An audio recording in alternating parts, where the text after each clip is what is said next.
So some lies cost you a few bucks. Others cost you years of your life. And today we are going to be exploring 5 of the most expensive lies people believe about their money. And if you're stuck in debt, chances are at least one of these is playing on repeat in the background of your life. Now, these lies are subtle.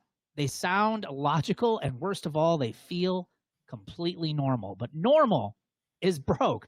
So let's get into the truth and help you take back control. Hey guys, I'm Brett Nelson, founder of Debt Free Dad. I paid off about $45,000 in debt. I've been debt free now for more than 12 years outside of my mortgage. I've also been fortunate to help thousands of other people save and pay off tens of millions of dollars with the work that we do here at Debt Free Dad.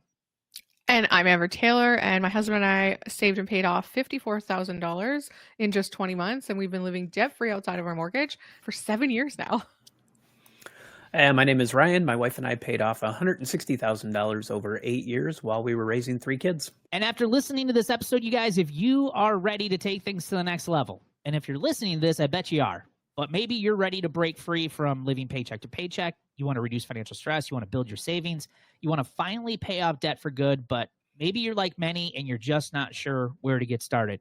We've created some awesome free resources here at Debt Free Dad, and we're going to be sharing some details about how you get started with Lowe's later on in today's episode. So guys, as I mentioned in the introduction here of this episode, we are talking about the common lies that keep most people broke. And I got to say, when I started creating this episode, I was probably guilty of just about every single lie that we are going to cover here today. And the reality is we talk about this a lot inside Roots, is not only are these lies, but these also are excuses in a lot of ways to stay stuck. And guys, as you guys were looking through this list, any of these resonate with you? Yeah, for sure. I mean, and I think in general, just with life, outside of finances, I think most of us do this in our life with, it might not be money, it could be food, it could be getting a new job, it could be a million different things. But we love to lie to ourselves to make us not deal with the reality. I mean, I do it to this day. I know there's certain things I should and should not do, but I make up reasons why I do them because I don't want to not do them. Yeah. I don't want to not eat pizza. I don't want to not eat the whole thing of ice cream. I want to, you know what I mean? It's easy to lie to yourself, and then you just go on with your day and you're like, yeah, it's cool. Yeah. And then you feel guilty in the back of your mind. You shouldn't do it, but you do it anyway, because it's what feels good.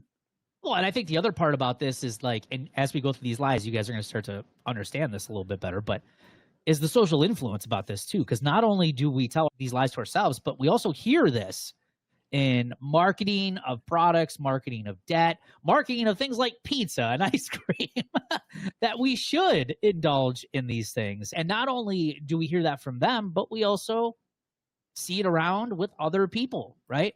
Maybe you're on that diet, right? You want to eat healthier, but when you see your coworkers going out for that lunch or that pizza arrives in the lunchroom, it's like, well, they're doing it. Why can't I do it, right? So this really can get challenging as you kind of go further down the rabbit hole.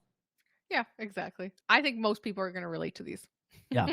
So the first lie is, I deserve this. I work hard for my money. And guys, I think the one thing when it comes to finance and buying stuff, I would say this is the lie that most people tell themselves when they buy a brand new car, right? I feel like I hear this one the most. Well, what was the reason behind wanting to buy that brand new car? I was the same way. Well, I work hard for my money. I should have something nice to drive. I deserve that vehicle. Little did I know that one vehicle was also the reason why I couldn't save, why I couldn't pay off debt, why it was causing more financial stress in my life. But I told myself this lie that, well, because I work hard, I deserve this nice brand new car. Well, it's not just us telling ourselves that. I find other people in my life say that to me. Like if I'm thinking about making a purchase or thinking about doing something, I'll have like my mom or somebody else will be like, you work really hard. You really deserve that. Why do they put that in my head? Yeah. Yeah, it's hard. I mean, a couple of years ago, if you guys have been listening to the show, I lost my spouse, and I had a struggle with this for the last couple of years. It's like, well, I've been through a lot in life. I deserve to treat myself a little bit. It's so easy to get sucked in that mentality with a lot of things, right? You play that victim role, like this happened to me and now I'm going to enjoy my life and just be frivolous, right? And at times, yeah, it got the best of me here and there, but I also was very aware of that too. I was like, I know what's actually happening in my brain right now. And that this is not the reality. This is not going to fix anything, but you lie to yourself. Like Ryan, you said when it opened, like you get a new job. You say, I deserve this. I worked hard for that promotion or that new job. And you might go and spend extra money, right? So this I deserve this isn't just working hard, but it's all life events that you kind of go through. Well, and this is like probably the number one ploy that marketing and credit cards and just any kind of debt. I mean, this is ingrained in us. It's kind of like what you just said, Amber. People use that because that's what they were told. Mhm. Credit cards really became popular, probably in the 50s, 60s, so for the past 60, 70 years now, they've learned, and so now we have generations of people that deserve it, and they pass that opinion and thought process down to their kids. You pass it on to your kids. I used to say it all the time. I still say it. It's just now I have more self-control because, yeah, I do deserve it. I work hard, but I don't want the stress of what it is to deserve it. I mean, I used to take it and then I'd be miserable for doing it. Yeah. I'd be paying for it, have payments, be stressed out. It's like, I don't deserve that. I've learned that I don't deserve the stress that comes with doing the wrong thing. And I used to do the wrong thing all the time and then my wife and I'd be fighting. It would just not be fun. And it's like, is that what you deserve? Right. Yeah, I deserve the new car. Cool. Awesome. I got the new car. Now we're fighting and we have no money. I don't deserve that. Right. That's very, very true. Yeah. I think the other lie that really kind of piggybacks on this too, and we didn't really include this, is kind of a bonus one we're going to give you, is like right now on social media, like we are seeing a resounding response from some of the stuff that we post on there is like I shouldn't say everyone. There's a group of people that are in the state of mind that the world is coming to an end. Right. And they may not be saying, I deserve this, I work hard, but many of them might be saying like, what's the point of even trying anymore? Everything sucks, right? So you can kind of get sucked into that mentality as well, is that it's not a deserve thing, but it's more or less this idea of everything that's going on in the world, whether it be politics or whatever, that you kind of get stuck in this mindset of, well, everyone else is struggling. It's not getting better for anyone. The world's coming to an end, and you kind of get into this doom spending mode too. Yeah, well, and it's crazy with social media and the fact that it knows what you watch. So if you stayed on a couple of videos that were like that doom idea, you're going to see more and more and more of it, and then all of a sudden your feed is full of it. Yeah. So now you're spending based on that, when in reality, if you were to try and search more positive things, your feed slowly changes, and now, oh, the world really isn't ending. Yeah. Like, it's wild how it just sucks us in. Yeah, It is. And then, you're sitting there doing the doom scrolling, before you know it, 30, 40 minutes goes by and you're like, oh my gosh, why do I feel so awful? Right? Yeah, I'm going to go buy something. Right. I'm going to go buy something that makes myself feel better now. Well, and I think if you get stuck in this I deserve it mode, this is going to sound mean, but you're going to reach a point in your life where you're 70, 75 years old, having to work 40 hours a week. And I don't mean to be rude, but you deserve it because you're making the choice now to say, meh, I deserve it. And there's a lot of people, a lot of stories of people who get to the retirement. And that's, it's one of the biggest things I'm thankful for, getting out of debt, is we're on track to be okay when we retire. And I don't want to have to work when I'm 70 years old. And it would have been easy to stay in this I deserve it mode. But then when I get to the point where I got to work in my older years, I can't complain. I deserve it. I made the choices to do that. And I think if you're going to stay stuck and you're going to stay in this I deserve it mode, just don't be one of those people when you get older complaining you got to work. You're choosing that. Yeah. Next lie, guys, is it's just a small monthly payment, right? Or the other one we've talked about often is it's only a few dollars, especially if you're paying cash, right? So it's this whole idea of just everything you can do in payments now. I mean, we've talked about this, man, so many times. I mean, you can literally finance anything, including, food delivery now, which I think is crazy. But you get sucked in this whole mentality of everything's a payment because that's sold to us, right? So again, we just say it's only this much a month, or it's only a few dollars here and there. But that stuff adds up. We've talked about this little meme in saying quite a few times, but it's how much does it cost in spending every single month to waste $10,000 a year? The reality is it only takes $27.40 a day in spending to waste 10 grand a year. That's why I think it's crazy that you're hearing some of these financial gurus out there, some of these people who are saying like, the small purchases, don't worry about those. Don't worry about your coffee runs. Don't worry about all that little small stuff. Like that stuff isn't that big of a deal. But what if all that small stuff adds up to hundreds of dollars per month? That becomes a big deal. And so when we're just looking at just that small amount and not the bigger picture, it's easy just to say, yeah, we're just going to do it. Because all you're doing is looking at the small amount. You're not looking at the whole picture moving forward and how much it's going to cost you. Well, I mean, just think $5 a day, even $5 a day, it's $150 a month on average. Right. Just $5. I mean, you can't even buy a fluffy coffee at Starbucks for $5 anymore. Right. I mean, $5 doesn't buy you anything. So just think, like, even if you spend on average $10, $15 a day, I mean, that's $350, $400 a month out the door. Yep. And $10 a day is so easy. Yeah. Yeah. And then you look at 63% of people can't handle a $500 emergency expense without going into debt. Right. That's why the little purchases matter. Because, man, what if you could get out of that? What if you could build, $1,000, $3,000 emergency fund? Like, how good? And I know in the grand scheme of things, like, oh, it's only $3,000. That's not that much. But do you have any idea, going from having hardly anything in your savings account to having $3,000, how much less stress you would feel? Like how, man, having like just a little bit of a safety net, it's incredible the difference that it makes in people's stress levels. Yeah. That little flip, that little mindset flip can make just a huge difference in the amount of progress that you're able to make over time and getting some of those small wins. Yeah. But I totally remember being in this stage of the monthly payments. We got out of debt now, 5 years ago? So this was really before all the stuff really kicked off now. But even before then, it used to be, you could put no money down and no payments for 12 months or something like that. I mean, we financed everything, and it was like, it's only $15 a month. It's only $20 a month. It's only $50 a month. Like you said, I mean, all of a sudden you're paying $400, $500, $600, $700 a month on all these other little things. And what's happened is now you set up all these subscriptions. I mean, they've learned. We adapt to that. I mean, even software. I mean, you try to buy a piece of software. You can't buy software anymore for $100 for the, you got to buy it on a subscription. So you can't buy anything. You can't just buy Windows anymore. You got to buy a subscription to Windows because they know the $10 a month makes them more money, and you're going to keep doing that as opposed to dropping $150 on it. Right.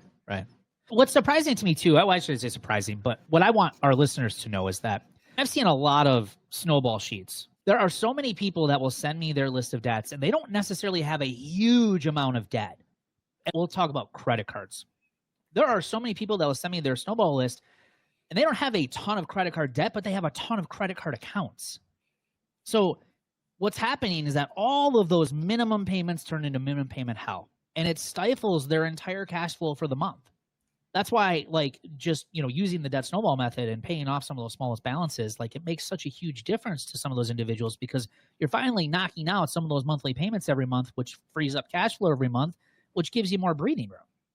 But focusing on, again, that small monthly payment, and that's all you're focusing on. I've worked with people who have 20 credit cards, and it might total up to $20,000 or $30,000 in credit card debt overall, which for some people that might seem like a lot, but it's all the minimum payments that are just killing them. It's not necessarily the total amount of debt, because once they start paying off some of those lower balances, they're able to start making some really good progress towards paying off some of the higher balance cards. So yeah, you got to be really careful with that, just focusing on that small payment. The next one is, I'll start when things calm down. No, you won't. Yeah, no, exactly. No, you won't. Yeah, no, you won't. This one we hear all the time. My life is just busy right now. And again, we all use this excuse. I don't care if it's your finances. I don't care if it's your health, whatever it might be. Man, I just don't have time right now. My life is just crazy busy right now. And we give ourselves this thought that one day the clouds are going to open up, the blue sky is going to be out there, the sun's going to be shining, and there's going to be a message in the sky that today is the day that you're supposed to start. And the reality is that is such BS, right? That's never going to happen. You got to learn to start right now, no matter what you're dealing with, because life is never calm at all, ever, especially if you got kids, right? So this is a good one, because I'm guilty of it. Totally. Yeah, my life has gone crazy in the last year and a half. Like, it's been wild how many things have happened to us. And the fact is if you just start, if you just make the conscious effort to start, how much more calm your life will be once you get your finances and a plan for your finances in check. It's just going to help calm that section of your life so the other chaos doesn't seem so chaotic. Yeah. Well, it's true. It is. People don't understand that that's where, for instance, you say you're sick, you miss work. On the surface level, you're sick, you miss work. But on the back burner is the money side. So you might be sick today, but then all of a sudden your paycheck comes and you may not have sick leave or whatever. And all of a sudden you're missing money now, right? Now things are tight financially. And you're absolutely right. Having control over your finances, it makes going through all of the other things that you have to go in through life just a little bit easier and a lot easier to handle because you don't have to worry about the money side. Right. This also piggybacks, where I'll start where things calm down. I used to use, I'll start when I get a raise. I'll start when we get our tax returns back. I used to use all these reasons, these excuses of how just this perfect moment, when I get our tax return back, then we'll have this money and then we can start. And then in between those 3 months that I said that, I was like, spent that money 16 times, on all different things. And then you get to that time and it's, I don't have that money. Yeah. Because you're just delaying it. It's just your way of like pushing it off. Yeah. Well, and I think the other thing a lot of us struggle with too is, when we're getting started, a lot of us get started doing it alone. Right. And when you are looking at it and you fall for this idea that you're not good with money or you don't know what to do, it's easy to put it off because you have to have all this energy to try to figure it out on your own. And I think that's what makes like what we do here in Roots and our membership is so ideal, is like it gives you the things that you should be doing every single day, step by step, from day one. No matter where you're starting from, everyone goes down the same road. You're going to start here, and we're going to work with you every single week and show you exactly what you need to do. That makes it so much easier because you don't have to reinvent the wheel. You don't have to figure it out for yourself. You don't have to, do this trial and error of like, will this work, or question yourself if this is going to work. No, we've proven it works. Just do the steps that we're going to show you how to do. And magically, I like to say magic because sometimes it looks like it is, in 6 to 12 months, it's amazing how much progress that you can make in a situation, especially that you felt at the beginning was hopeless. A lot of our members will say, like, I never would have believed that I made the progress that I've made. I just never would have believed it. So just making those small steps every day can make a huge difference. Yep. Lie number 4 is we need debt to build credit. And this is a balance right here. Yeah. If you're trying to build a credit score, here's the issue with this is that a lot of people go into this wanting to build their credit, and what they end up doing is building a good amount of debt along with it, all in this excuse and lie, and a lie that's been told to us for years and years and years that we have to have good credit in order to be good with money. And what we end up collecting is just a lot of debt, all in the name of building, credit. Honestly, we had really bad credit when we had a lot of debt. It was bad. And when we paid off our debt, our credit went up. And now we have like this incredible credit score, the both of us. And we really don't carry any debt outside of our mortgage. So this is a flat out lie. It's crazy. Yeah. Yeah, we have an amazing credit score, but I think there's this idea that an amazing credit score means you're like really good with money. And I've told this story before, but I remember it's probably 15 years ago, going to buy a car, and our score was in the 700s. It was decent, not bad, pretty average. And I remember them being like, yeah, you can't borrow any money. I was like, what do you mean I can't borrow any money? I got a great credit score. And I think it does get mixed up. People assume like, if I have this great credit score, I'm financially responsible. There are employers that will pull your credit score as a measure of, are you responsible with money? And like, you can be terrible with money like I was and still have a good credit score. Yeah. Like it's not a measure of how financially responsible you are. It's just a measure of how much money do you borrow, how much debt do you play with, and do you pay your payments on time? That's all it is. Like we were in over our heads in debt and making our payments, stressed out beyond belief, but we had a great credit score. But the guy's like, yeah, you have way too much debt. Yeah, it's true. I was the same way. Had a great credit score, but man, had no money in the bank, broke all the time, stressed beyond belief. And you guys, if you want proof that this is a real lie, just look at what goes on in the world. When there's struggle going on in the world, like when inflation is going up, like people aren't throwing their hands up screaming, I need a better credit score. A lot of people, you look at like COVID, when things were shutting down, people were losing hours at work or whatever. People are throwing their hands up saying, I need money, right? And the credit score was not even really that big of a deal when you go through a lot of these events. And a lot of people just desperately needed more cash, right? They need higher wages or whatever it is. It's not necessarily just about the credit score, but it's amazing to me. Like when people come to us, if you had 100 people come to us, we'll have 95 people that will say, I need help building my credit and getting my finances in order. And only 5 of them will say, I need to build my net worth and improve my finances. And that shows you that we have lived in a broken system because so many people are focused on credit scores to obtain debt versus saying, what do I need to build up net worth and actually start to be able to build wealth in my life? And that's how broken I feel like some of our mindsets are when it comes to some of this stuff. And the last one, you guys, is nobody lives debt-free anymore. Nobody does.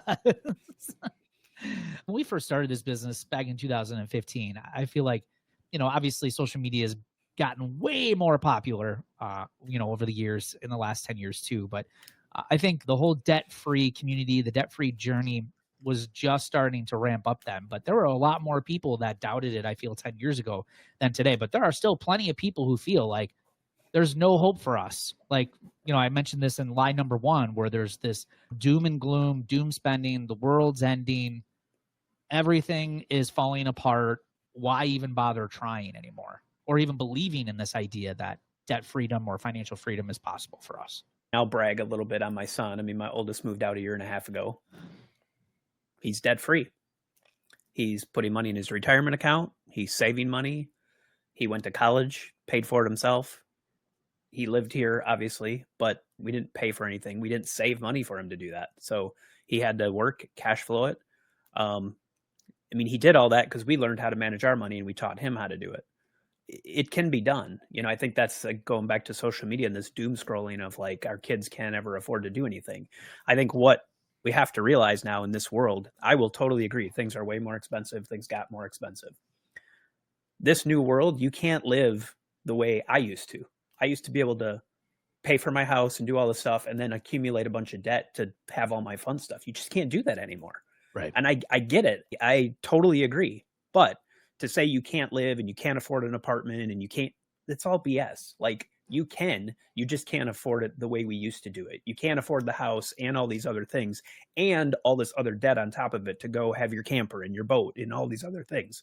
That's how we used to be able to do it. That's how I used to do it. I get it. I would not be able to do that now. And my son obviously can't do that. He can't go acquire tons of stuff with debt. There's just not enough money, but he still has enough money to save for retirement, put money away, go on some vacations, do the things that most people do. He just doesn't have the money to live above his means like I used to, right, with a bunch of debt. You can do that still today, but you are going to struggle. And I think that's probably a key difference that I see with this. Nobody lives debt free anymore. I think the reason why people think that is because they're busy trying to still live the way we could 5-6 years ago. You just can't, to me, you just can't do that anymore. You have to make some sacrifices and say, we're going to still be fine, but we just can't live beyond what we used to anymore with all this debt. Yeah. Well, even if you leave debt freedom out of it, let's just say get out of debt. Let's just say pay off my credit cards. There's people even doubt that you can do any of that stuff. But if you look at like our Roots members, if that was the truth, then why are Roots members still saving and paying off thousands of dollars in today's economic times? They still are. And a lot of these people were facing some pretty harsh circumstances when they first got started. So I look at these people as proof. Hey, if these people can do it, why can't you do it? You absolutely can do it. Yeah. Well, and I think we shared some stats on here before, and I don't have them right in front of me, but I think the stats are pretty similar. 60-ish% of people back in 2018, when things were good and things weren't crazy, about the same percent of people said they could only afford a $500 emergency as what a survey said like last year. So if only 60% could afford it 6 years ago when things were great, or 7 years ago, and it's the same percent now, to me, back in 2018, it should have been only 10% of people said that. Right. Mhm. But the same percentage of people, it's the same excuse. It's just wrapped in a different bow. Yeah. Yeah. No question. Well, it's like people who win the lottery. Or, we have this idea that if we just made more money, we would just magically manage it better. And that's just not the way it works. A lot of people who just mismanage their money when they're making less money and then all of a sudden start making more money, mismanage it just as much. I mean, heck, we can, again, focus on some of our Roots members that have come through. Some of them, make normal middle to higher income salaries. And we've had some people who make upper six-figure salaries. And they come in and they all say the same thing, though. But it's not the amount you make. It's what you manage or how you manage what you make. So if you want to battle these lies, you can sign up for our newsletter, Simplify My Money, which is sent each and every Sunday to your email. It is your step-by-step roadmap to better financial control, and you're also going to learn some easy-to-follow strategies to manage your money effectively. You're going to have stress-free money decisions that are actually going to help you simplify your financial life with proven tips that actually work, and you're going to gain the tools and confidence to tackle your financial goals head on. Sign up for Simplify My Money by clicking the link at the top of the show notes. Thanks for joining us on today's show, and we will see you guys on the next episode.